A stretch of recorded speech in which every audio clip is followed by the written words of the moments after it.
Luego de los atentados del 11 de septiembre de 2001 y tratando de detener la recesión en Estados Unidos, el gobierno de George W. Bush apostó por la desregulación de los mercados, la expansión del crédito y la baja de impuestos e intereses.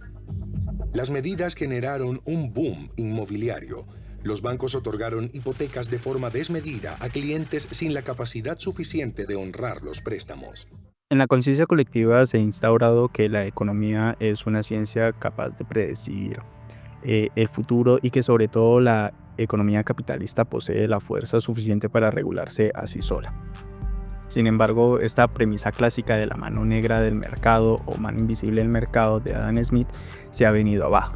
Cada vez es más evidente que la economía de los privados, como se pretende hacer ver, necesita que sea mayormente intervenida por el Estado. Los gobiernos del mundo actuaron con políticas fiscales y financieras, inyectando capital público para frenar la crisis. What they will do is trigger the downturn of spending power from the high net worth individual.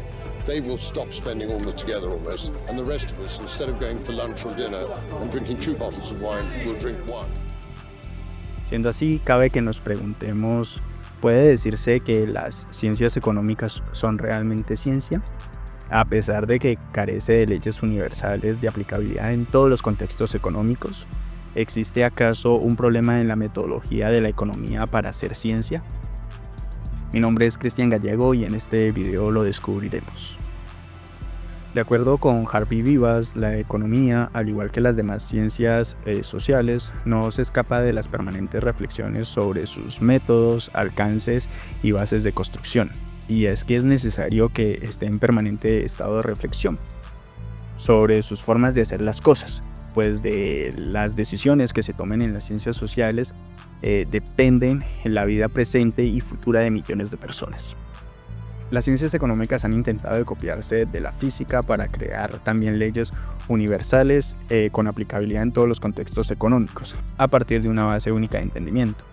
Esta visión cientificista ha limitado el pensamiento de la economía como filosofía, reduciéndolo a métodos económicos de aplicación, propias de la economía clásica o de la sociedad liberal, la cual consistía en que los individuos libres que concurren en un tiempo y espacio determinado lo hacen mediante las dos categorías analíticas. El hombre económico se sustenta en leyes del ahorro de esfuerzos y del interés personal. Estas premisas del ser humano como un agente económico puramente racional dio paso a que la economía se constituyera como una ciencia en el siglo XIX con el nacimiento del positivismo lógico, que no es nada más que el neoempirismo lógico. ¿Pero qué es el positivismo lógico? Bueno, pues fue una filosofía del siglo XIX, a la cual se fundamentaba en el conocimiento a través de la verificación empírica de un enunciado, de una teoría o una hipótesis. También tenía validez si solamente era verificado empíricamente, es decir, a partir de los hechos y de la aplicación de la lógica. Un ejemplo muy claro en términos económicos es, por ejemplo, la subida de la tasa de interés del Banco Central, que reduce la inflación a mediano plazo. Esto es verificable mediante datos históricos y modelos econométricos.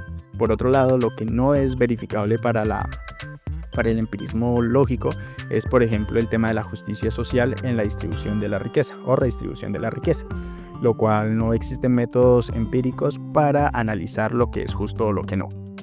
A título personal me gustaría hacer mención que el positivismo lógico está fundamentado en el conocimiento demostrativo del empirismo de Hume, el cual mencionaba de que solo a través de las matemáticas y el uso de la lógica se puede dar validez a una idea. Pues es solo a través de estas dos herramientas que se hace uso de la razón, desde un ámbito fáctico que busca predecir el futuro a partir de las impresiones externas, más no de las internas, que son impresiones reflexivas, es decir, la parte filosófica. ¿Pero por qué considero que deja atrás las impresiones reflexivas? Pues bueno, para el positivismo lógico, la verdad se obtiene a través y exclusivamente del principio de causalidad, por lo que si existe un efecto, se infiere entonces que procede de una causa y que siempre que exista esa causa, siempre tendrá el mismo efecto, por lo que su componente predictivo está sujeto a eventos fácticos, es decir, a un recuerdo que le permita hacer predicciones, pero sin embargo esto no explica nada. Continuando con el pensamiento clásico, como el de David Ricardo, al establecer que existen dos tipos de salario, es una muy buena ejemplificación de lo que se consideran leyes de la economía. David Ricardo mencionaba que los salarios son corrientes y normales. El salario corriente es aquel que se está determinado por la ley de la oferta y la demanda de John Locke y Adam Smith, los precursores de estos conceptos, y que el salario normal es el salario mínimo vital que necesita una persona para su subsistencia. David Ricardo sostenía que el salario corriente que supera al del mercado permite al obrero aumentar su calidad de vida, mantener un número mayor de miembros de su familia, lo que aumentaría la mano de obra futura, y que con ello habrá una baja general de los salarios al existir mayor número de personas trabajando. En contraposición, el salario normal, cuando es menor al nivel natural, la situación del obrero será precaria y trágica. Las tasas de mortalidad aumentarán y por ende las tasas de natalidad bajarán, porque no habrá dinero para sostenerse. Así la clase obrera disminuirá y esto obligará a que los salarios en un futuro sean más altos. En este sentido, autores como Hem y Oppenheim hacen mención que este tipo de aseveraciones constituyen pensamientos lógicos de leyes universales, las cuales regularmente hacen preposiciones como esta. En todos los casos que se dé el fenómeno A, también se da el fenómeno B con una probabilidad PB, de tal forma que 0 es menor que PB y PB es menor que 1. Si A es cierto, B también lo es. Así, estos autores consideran que una ley universal es un conjunto de premisas o de condiciones iniciales, mientras que la predicción se utiliza para comprobar que esta ley universal se mantenga. Sin embargo, algunos críticos consideran que este tipo de posturas, tanto como las de David Ricardo como las de Hampel y Oppenheim, llevan a pensar que la causación es un prerequisito en la predicción y que no es posible obtener explicaciones sin poder predecirlas. Por ejemplo, la teoría de Darwin de la selección natural explica cómo aparecen y desaparecen diferentes seres vivos, mas no predice qué tipo de especies harán este proceso de existencia o de extinción. Recuerdan que hace un tiempo mencioné mi postura sobre bajo qué particularidades el empirismo se fundamenta en el positivismo lógico de Hume. Bueno, pues para ampliar esta apreciación personal, se debe mencionar que, por ejemplo, para autores como Karl Popper, esta corriente filosófica, es decir, el positivismo lógico, tiene una forma extraña de hacer ciencia que se aparta de la filosofía para centrarse en hacer ciencia meramente empírica, la cual menciona que el conocimiento es válido si se puede verificar. Pues Popper considera, por ejemplo, que si una idea, teoría, hipótesis pretende tener fuerza de ciencia, debe ser susceptible de ser falseada, y que si esta hipótesis o teoría supera la barrera de la falsación, tendrá entonces fuerza de ciencia porque no puede haber sido refutada. Popper, por ejemplo, en el texto de la lógica de la investigación científica, menciona que es más fácil hacer ciencia cuando se puede falsear porque una falsación refuta una idea y evita que ésta se convierta en una ley universal. Mientras que el empirismo asume que una idea es verificable, ésta se convierte en una ley, cuando así una relación directa y dependiente del inductivismo, el cual a partir de una experiencia particular crea leyes universales. Así la economía se aparta como una ciencia metodológica que tiene que ver con el pensar de la filosofía antes que con una verificación. Las posturas de Popper sobre cómo intervenir las posturas científicas del inductivismo y el positivismo lógico se fundamentan en que deben hacerse de forma particular sobre cada investigación para ser falseadas. Sin embargo, este tipo de aseveraciones fueron muy criticados y duramente criticados por Lakatos, quien sugiere que al analizar de manera individual se pretende refutar postulados y pues que se debe hacer de una visión mucho más ampliada, es decir, que las teorías no deben de ser la unidad de valoración de las evaluaciones científicas y que el objeto, por lo contrario, debe ser un objeto de teorías interrelacionadas o programas científicos de investigación. Las reflexiones filosóficas y metodológicas sobre la economía aseveran que ha sido tratado a lo largo de la historia como una economía política. Sin embargo, la perspectiva considerarla como una actividad colectiva y coordinada tanto como por la filosofía como por la metodología de la economía misma empezaron a tomar apenas fuerza hace un cuarto de siglo. En este sentido, de la economía política, la economía ha sido definida como el estudio de las consecuencias de los actores económicos sobre su egoísta búsqueda de la maximización de riquezas. Esta visión clásica retrata muy bien la concepción social del individuo, un ser meramente egoísta. En tiempos contemporáneos, la economía es vista más bien en términos de bienestar social, pero que mantiene una teoría clásica de economización de recursos.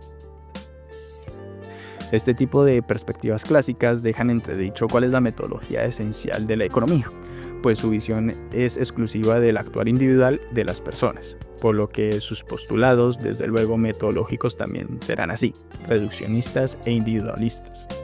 Estas confrontaciones entre lo clásico y lo moderno da paso a crear gran parte de la agenda de la investigación filosófica y metodológica dentro de la economía, pues se deriva de una serie de rasgos confusos entre los métodos y los modelos creados con el mismo.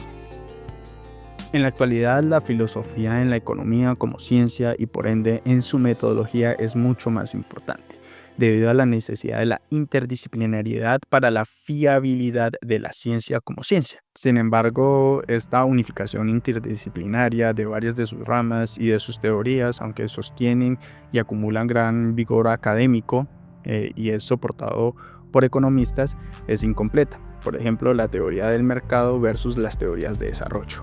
Por otro lado, la reconfiguración de la metodología de la economía como ciencia se sustenta en cambiar la metodología hipotético-deductiva del empirismo lógico por una metodología mucho más amplia que considere a la historia, la cultura y la moral social para formular hipótesis con fuerza de ciencia. La capacidad de la ciencia de alcanzar metas epistemológicas o de otro modo como la proporción de información verdadera acerca del mundo es dependiente de su organización industrial, de su estructura de mercado desde luego y del régimen de regulación, también pues de las estructuras o reestructuras de gobierno. Por ello, la filosofía de la ciencia se convierte más explícitamente en una disciplina política. Finalmente, en la actualidad o a día de hoy, la discusión central se ve intensificada desde luego.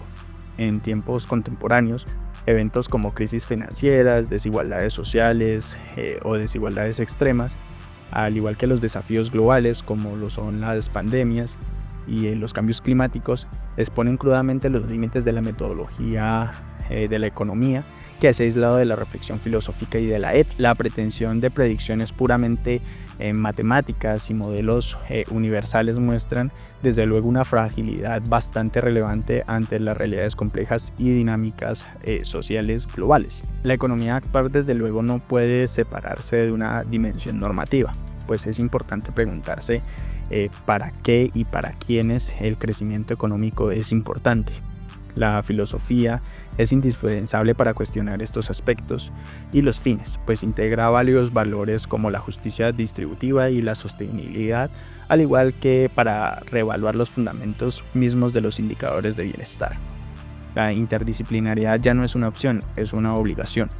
Exige a la economía que aspire a ser más relevante y responsable. Su metodología debe ser, por lo tanto, capaz de abrirse de manera explícita a la historia, a la sociología y desde luego a la filosofía política, reconociendo que todos estos modelos económicos implican desde luego en última instancia y de manera principal una visión del ser humano y de la sociedad que lo sustenta.